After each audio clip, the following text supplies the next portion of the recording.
What's up, YouTube? This is the Federation here, and I have a Baktria vs Seleucids Rome 2 battle.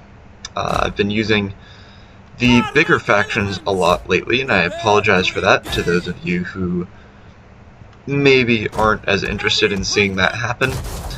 But recently I somehow, I guess, clicked find match or something.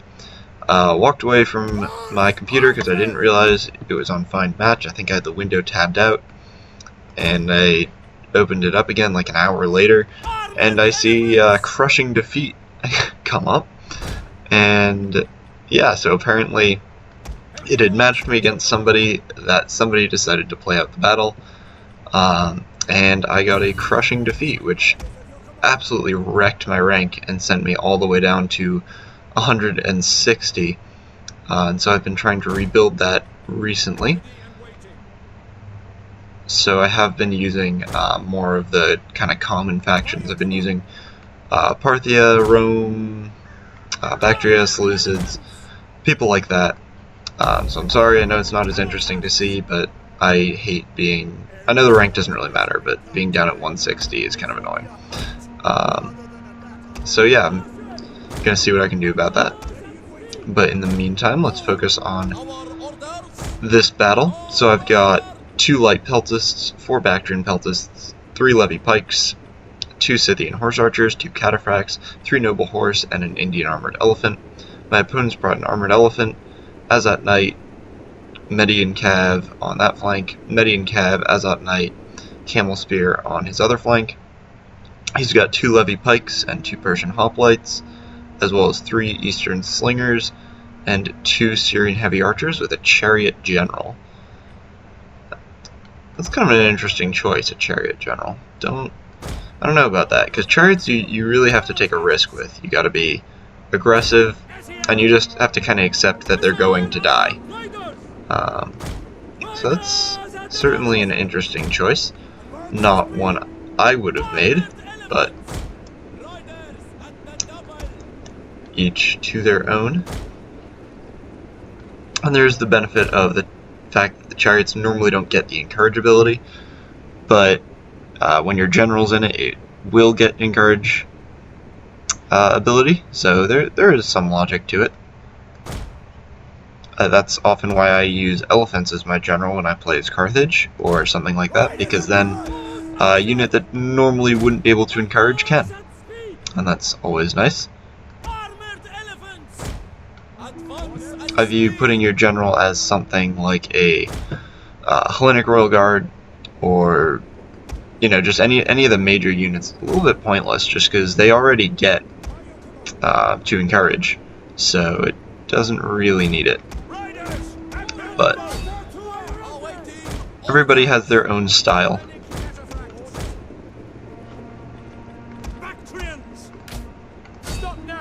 These camels aren't going to do much, so I'm not really worried here. Not sure what his reasoning was in charging in like that, but I'm going to lose like 2 peltasts to all of that. So that's a sacrifice I'll happily take. However, that I'm a little bit more scared of. And I will bring over cataphracts to deal with that, because I'm not sure my levy pikes can handle that. So yeah, let's pull back with horse archers and send in cataphracts here. And yeah, let's just tear up that levy pike line. Our general is under attack. Oh good. He has totally exposed himself here.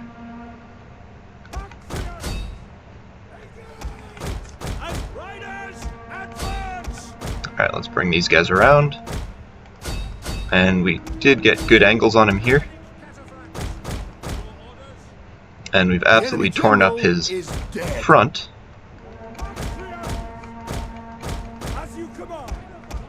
Alright, and horse archers are alright.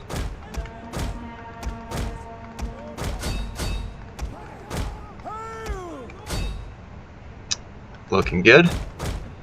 And we can get a nice charge in here.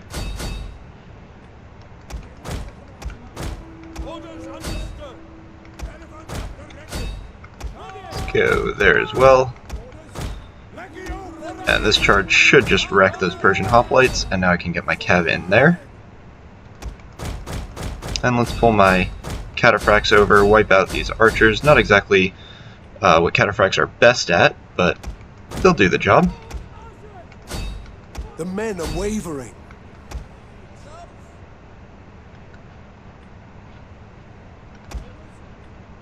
Alright, yeah, and between these two cav units, that should be the end of all his skirmishers.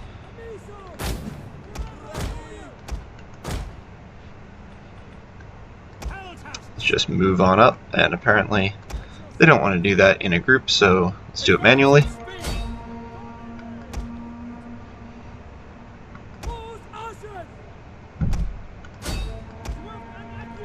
And we gotta do this, because I'm on skirmish.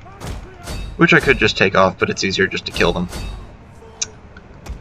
Cynical approach, I know.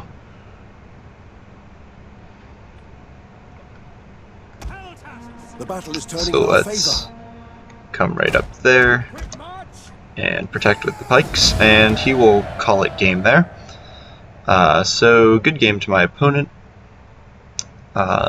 Pretty solid build, except maybe, I don't know about the Persian hoplites. I'm not really convinced by that unit. But yeah, I hope you guys have enjoyed this battle, and I will see you all next time.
And welcome back.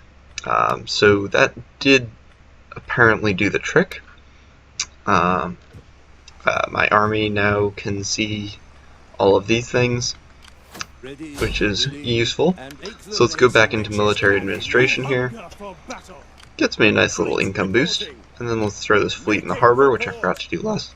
Well, I say last time, but it was actually 2 seconds ago. And everything here is as it should be. So we'll do what we've done quite a bit recently and just end turn again. And that's the downside to playing as one of these small factions in these campaigns, is that the beginnings can be pretty slow. But then again, that can be kind of fun. Skipping through a whole bunch of turns, you get a lot of research done. So there are benefits to either side, to be sure. So there is the Libyan fleet, the defenders of the Seven Seas. So my next target, ooh, do I even want to go all the way up there quite yet? I could just go for Thentios, which I think may be the better play. If I keep my fleet garrisoned here, that should be enough protection to march out. So I think I'm going to do that. I like to play very aggressively. Although that being said, they're going to have a full stack army there, aren't they? Let's check. Next turn. Don't have the movement range to check. Alright, so here we go again through the cycle. And at some point I'm going to need to buff up my army at Syracuse, just so Carthage doesn't sail right in and kill me. You are wise enough. Massilia wants a non-aggression pact. I would love that. Firm up my ties with Rome a little more. I think that's kind of the way to go in this campaign as Syracuse, is definitely align yourself with Rome. I'm sure you could do it by aligning yourself with Carthage, but it's a little bit more difficult. Alright, so I did get disease here, which is going to make things a little more difficult. I may lose that city. We'll fight it out. Alright, now it's going to be time to research boiling oil. See, I could pull back. And it's very tempting to, and I probably should. But, so local food shortage. Now that's clearly not true. But it is the plague. So let's go here, and that will mean I can actually regenerate. It looks like they're having a food shortage. Huh, wonder if that's affecting my armies. Alright, so there goes Thentios. Falls to the Syracuse army, and very quickly we find ourselves with 2 settlements in hand. So let's get a consecrated ground up and a quarry. Alright. I think this fleet should give me enough men. 3 units of hoplites, a few archers. Yeah, that should be enough to defend me against that. So let's give ourselves a tradition here. Formidable spearmen for sure, and a general. And let's end the turn again. And the advantage to this kind of Hannibal at the Gates map, or on the Caesar and Gaul map, is you can get yourself into this kind of corner, and it's, you know where the enemy is coming from. They can only come from here. They can't come from my southeast or directly south. My lord wishes Libya's paying an arm and a leg trying to get peace from me. Not gonna happen. Alright. These guys are raiding jerks. Need to go deal with that. So let's march all the way over here. Which is gonna cost me enough public order that they're gonna rebel. Oh, that's wildly frustrating. Alright. And I don't really have enough money to do anything. Yep. Alright. End turn again. I suppose what I could have done is just raised an army of mercenaries, gone out and attacked them. But I might as well save up my money. Alright. So, nice long turn for Rome there. Alright, and Libya's going to... Oh, that's really frustrating. Alright, let's just auto-resolve this. We'll have to come back and take that.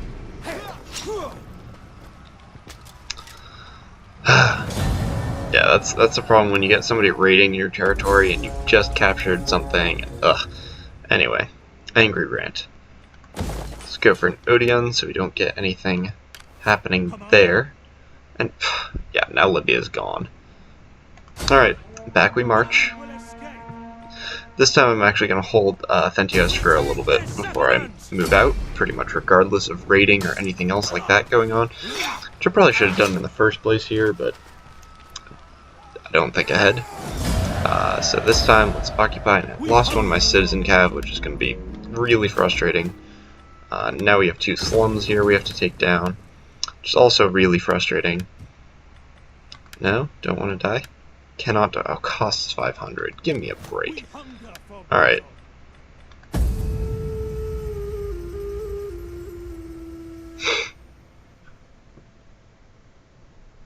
And it looks like this province rebelled as well. Does that normally happen? I thought normally only one city would actually produce a rebel stack.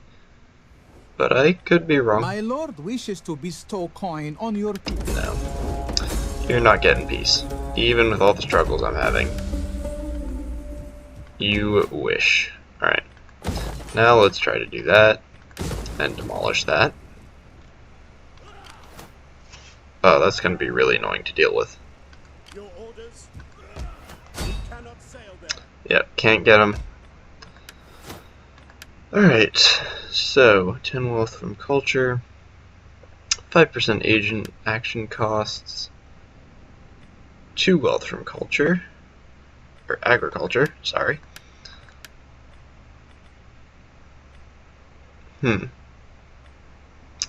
This could be kind of useful, I suppose, but it would take me 9 turns. So instead I'm actually going to go through these 2, and that'll get me the -5 corruption, which is going to be very useful. I could recruit a mob. But I think I'm going to end it here for now. We've made a little bit of progress. And this should be a fairly long video, and it'll take me forever to render. But yeah, I hope you guys are enjoying this campaign. Let me know if there's some other kind of campaign you'd want to see in the future, or if campaign is something you don't think should be on this channel, if you want me to keep it just multiplayer battles, and that's fine too. But yeah, if any of you are actually even still watching to this point. Anyways, if you are, I hope you have enjoyed this campaign video. Leave your comments on what I should do in the future down below, and I will see you all next time.